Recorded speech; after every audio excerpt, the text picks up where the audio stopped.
এই দেখতে পাচ্ছেন দুইটি নৌকা টান দিয়েছে। এক হলো বলধারা প্রবাসী আর উড়িয়া বাস। দেখতেই পাচ্ছেন সেই একটা টান হচ্ছে।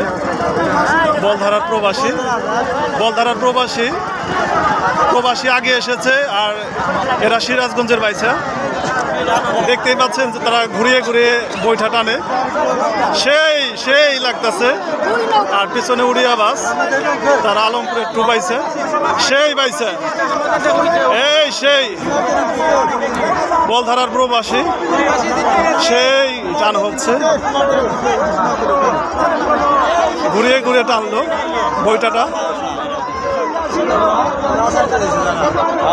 উড়িয়া বাস পিছে পড়েছে প্রায় 2 নৌকা। অভিনন্দন বলধারার প্রবাসী ভাইদের।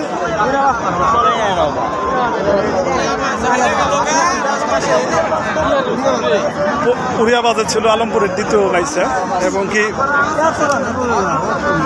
বলধারার প্রবাসীতে ছিল আমি যতটুকু জানি সিরাজগঞ্জের বাইছে। তারা তাদের বৈঠা টানি অন্যরকম, ভালো লেগেছে। যে অবস্থা যেভাবে টানলো, আমার তো মনে হয় যে তারাই চ্যাম্পিয়ন হয়ে যাবে। সমস্যা নাই, শুভকামনা।